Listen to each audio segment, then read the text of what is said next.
Topic है राजस्थान का एकीकरण। दोस्तों, अगर आप राजस्थान की किसी भी प्रतियोगी परीक्षा की तैयारी करते हो तो ये वाला वीडियो आपके लिए बहुत ज़्यादा यूजफुल रहने वाला है। तो चलिए दोस्तों स्टार्ट करते हैं। दोस्तों, राजस्थान का एकीकरण कुल 7 चरणों में पूरा हुआ था और राजस्थान के एकीकरण में कुल 8 वर्ष 7 माह 14 दिन का समय लगा था। और राजस्थान के एकीकरण की शुरुआत 18 मार्च 1948 से हुई थी और 1 नवंबर 1956 में राजस्थान का एकीकरण वो पूरा हो गया था। और जो हमारे पास वर्तमान में जो राजस्थान है वो हमें 1 नवंबर 1956 को मिला था। और राजस्थान का एकीकरण जिस विभाग के द्वारा किया गया था उसका नाम था रियासती विभाग और इसका नेतृत्व है वो सरदार वल्लभ भाई पटेल ने किया था। उसके सचिव थे वो वीपी मेनन थे। दोस्तों, स्वतंत्रता प्राप्ति के समय राजस्थान 19 देशी रियासतों, 3 ठिकानों कुशलगढ़, लावा व नीमराना में तथा चीफ कमिश्नर द्वारा प्रशासित प्रदेश अजमेर मेरवाड़ा में बटा हुआ था। जबकि बीकानेर नरेश शार्दुल सिंह ने 7 अगस्त 1947 को अपनी रियासत के भारत में विलय करने के सम्मेलन पत्र पर हस्ताक्षर कर दिए। ऐसा करने वाले वे प्रथम देशी शासक थे। तो बीकानेर के नरेश शार्दुल सिंह है वो भारत विलय में अपनी रियासत को शामिल करने वाले पहले देशी शासक थे। दोस्तों, राजस्थान का एकीकरण कुल 7 चरणों में है वो पूरा हुआ था। इन सबको अपन डिटेल से पढ़ने वाले हैं। तो सबसे पहले है प्रथम चरण जो कि 18 मार्च 1948 को पूरा हुआ था, जिसमें मत्स्य संघ की वो स्थापना की गई थी। इसमें अलवर, भरतपुर, धौलपुर व करौली रियासत व चिपसिम नीमराणा को मिलाकर मत्स्य संघ का निर्माण किया गया। तो मत्स्य संघ का निर्माण है वो अलवर, भरतपुर, धौलपुर व करौली रियासत और चिपसिम नीमराणा को मिलाकर किया गया था। और इसका उद्घाटन वो केंद्रीय मंत्री एनवी गाडविल द्वारा किया गया था। और इसका राज प्रमुख है वो उदयभान सिंह जो कि धौलपुर के महाराजा थे।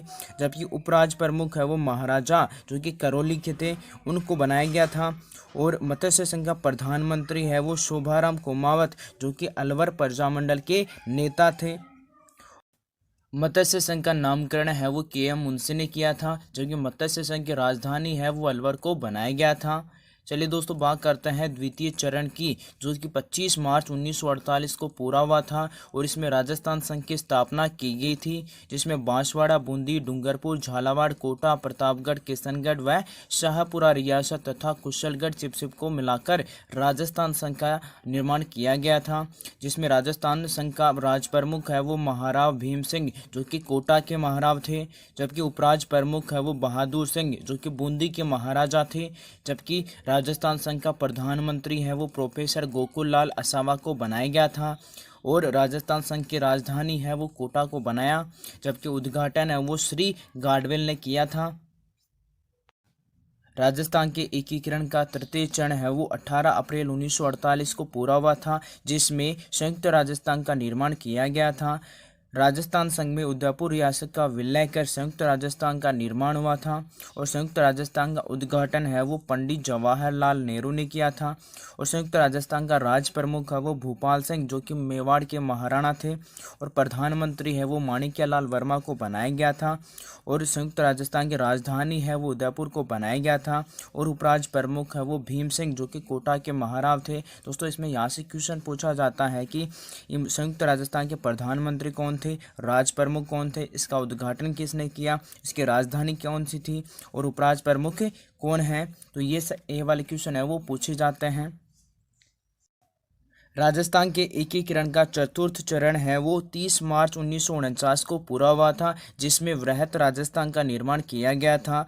संयुक्त राजस्थान में जयपुर, जोधपुर, बीकानेर और जैसलमेर का विलय कर भारत के उप प्रधानमंत्री सरदार वल्लभ भाई पटेल द्वारा जयपुर में उद्घाटन किया गया था। इससे पूर्व जयपुर, जोधपुर, बीकानेर एवं जैसलमेर और सिरोही की 5 रियासतें ही ऐसी बची थी जो एकीकरण में शामिल नहीं हुई थी। इसके साथ ही लावा चिपसिप जयपुर राज्य में विलय हुआ था, उसका 19 जुलाई 1948 को है वो लावा चिपसिप का विलय है किसमें किया गया था, जयपुर रियासत में है वो शामिल किया गया था। और वृहत राजस्थान का राज प्रमुख है वो महाराजा सवाई मान सिंह जो कि जयपुर के महाराजा थे। वही महाराज प्रमुख है वो भूपाल सिंह जो कि महाराणा किसके थे, उदयपुर के महाराणा थे। उपराज प्रमुख है वो भीम सिंह जो कि कोटा के महाराज थे। जबकि वृहत राजस्थान का प्रधानमंत्री है वो हीरालाल शास्त्री को बनाया गया था। और वृहत राजस्थान की राजधानी है वो जयपुर को बनाया गया था। और उस समय हाईकोर्ट है वो जयपुर में, शिक्षा विभाग बीकानेर में, खनिज और कस्टम व एक्साइज विभाग है वो उदयपुर में, वन और सहकारी विभाग है वो कोटा में, एवं कृषि विभाग है वो भरतपुर में रखने का निर्णय है वो लिया गया था। दोस्तों यहाँ से भी क्वेश्चन है वो बहुत सारे पूछे जाते हैं। राजस्थान के एकीकरण का पंचम चरण जिसमें संयुक्त वृहत राजस्थान का निर्माण हुआ था जो कि 15 मई 1949 को पूरा हुआ था। भारत सरकार ने मत्स्य संघ को वृहत राजस्थान में मिलाने हेतु शंकर राव देव समिति गठित की, जिसकी सिफारिश पर मत्स्य संघ को वृहत राजस्थान में मिला दिया और वहां के प्रधानमंत्री शोभाराम को शास्त्रीय मंत्रिमंडल में शामिल कर लिया गया। राजस्थान के एकीकरण के 5वें चरण में मत्स्य संघ को वृहत राजस्थान में मिला दिया गया और एक नए राजस्थान संयुक्त वृहत राजस्थान का निर्माण किया गया था। राजस्थान के एकीकरण का 6वां चरण है वो जनवरी 1950 को पूरा हुआ था, जिसमें राजस्थान का निर्माण है वो किया गया था। मत्स्य की तरह सिरोही के विलय के प्रश्न पर भी राजस्थानी और गुजराती नेताओं के मध्य काफ़ी मतभेद थे। गृह मंत्री सरदार वल्लभ भाई पटेल एवं अन्य नेता सिरोही को बम्बई प्रांत में मिलाने का दबाव है वो बना रहे थे, जबकि राजस्थान के सभी नेता संपूर्ण सिरोही जिले को राजस्थान का अंग बनाने हेतु प्रयत्नशील थे। अंततः जनवरी 1950 में सिरोही का विभाजन करने और आबू व देलवाड़ा तहसीलों को बम्बई प्रांत और शेष भाग को राजस्थान में मिलाने का फैसला लिया गया। यह कार्य है वो 7 फरवरी 1950 को संपन्न हुआ था, लेकिन 6 वर्ष बाद राज्य के पुनर्गठन के समय इन्हें वापस राजस्थान को देना पड़ा और 26 जनवरी 1950 को भारत के संविधान लागू होने पर राजपूताना के इस भूभाग को विविधतः राजस्थान नाम है वो दिया गया था। राजस्थान के एकीकरण का 7वां चरण है वो 1 नवंबर 1956 को पूरा हो गया था। राज्य पुनर्गठन आयोग जो कि फजल अली की अध्यक्षता में गठित हुआ था की सिफारिशों के अनुसार सिरोही की आबू व दिलवाड़ा तहसील, मध्य प्रदेश के मंदसौर जिले के मानपुरा तहसील का सुनील टपा व अजमेर मेरवाड़ा क्षेत्र है वो राजस्थान में मिला दिया गया तथा राज्य के झालावाड़ जिले का सिरोंज क्षेत्र है वो मध्य प्रदेश में मिला दिया गया था। और उस समय है राजस्थान की राजधानी है वो जयपुर को बनाया गया था, जबकि राज्यपाल है वो गुरुमुख निहाल सिंह को बनाया गया, जबकि मुख्यमंत्री है वो मोहनलाल सुखाड़िया को बनाया गया था। इस प्रकार विभिन्न चरणों से गुजरते हुए राजस्थान का निर्माण की प्रक्रिया है वो 1 नवंबर 1956 को पूर्ण हुई और राजस्थान का वर्तमान स्वरूप है वो अस्तित्व में आ गया था। स्वतंत्रता प्राप्ति के बाद भारत में 3 श्रेणियों के राज्य थे। ए श्रेणी वे राज्य जो पूर्व में प्रत्यक्ष ब्रिटिश नियंत्रण में थे, जैसे बिहार, बम्बई, मद्रास आदि। इनके प्रमुख है वो राज्यपाल कहलाते थे। जबकि बी श्रेणी वे राज्य जो स्वतंत्रता के बाद छोटी बड़ी रियासतों के एकीकरण द्वारा बनाए गए थे, जैसे राजस्थान, मध्य भारत आदि। इनके प्रमुख है वो राज प्रमुख कहलाते थे। सी श्रेणी ये वे छोटे छोटे राज्य जिन्हें ब्रिटिश काल में चीफ कमिश्नर के प्रांत कहा जाता था, जैसे अजमेर, दिल्ली आदि। 1956 में संविधान के 7वें संशोधन द्वारा ए व बी श्रेणी का भेदभाव वो समाप्त कर दिया गया था तथा राज प्रमुख के स्थान पर राज्यपाल का पद है वो सृजित हुआ था और वर्तमान में केवल 2 ही प्रकार के राज्य क्षेत्र रह गए हैं, राज्य और केंद्र शासित प्रदेश।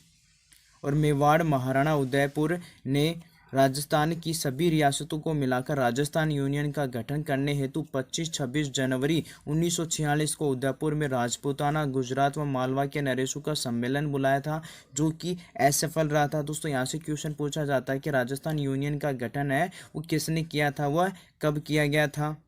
और भारतीय संविधान परिषद में मेवाड़ से भेजे जाने वाले 2 प्रतिनिधियों में सर टीवी राघवाचारी और माणिक्यलाल वर्मा थे, तो वही जोधपुर से CS वेंकटाचारी और जयनारायण व्यास को भेजा गया था। और भारत संघ में रियासत को मिलाने के लिए सम्मेलन पत्र पर हस्ताक्षर है वो सबसे पहले बीकानेर नरेश शार्दुल सिंह ने किए थे, जबकि अंत में है वो धौलपुर के शासक महाराणा उदयभान सिंह ने किए थे। स्वतंत्रता के समय राजस्थान की 19 देशी रियासतों में मेवाड़ रियासत सबसे प्राचीन रियासत थी, जोधपुर रियासत सबसे बड़ी एवं शाहपुरा रियासत सबसे छोटी रियासत थी। और राजस्थान का एकीकरण है वो 18 मार्च 1948 से प्रारंभ हुआ, जो 1 नवंबर 1956 को 7 चरणों में जाकर पूर्ण हुआ। और एकीकरण की संपूर्ण प्रक्रिया में कुल 8 वर्ष 7 माह 14 दिन का समय लगा था। दोस्तों, आपको वीडियो अच्छा लगे तो वीडियो को लाइक कीजिए, अपने दोस्तों के साथ इसे ज़्यादा से ज़्यादा शेयर करें और साथ ही हमारे चैनल को सब्सक्राइब भी कर दीजिए। धन्यवाद।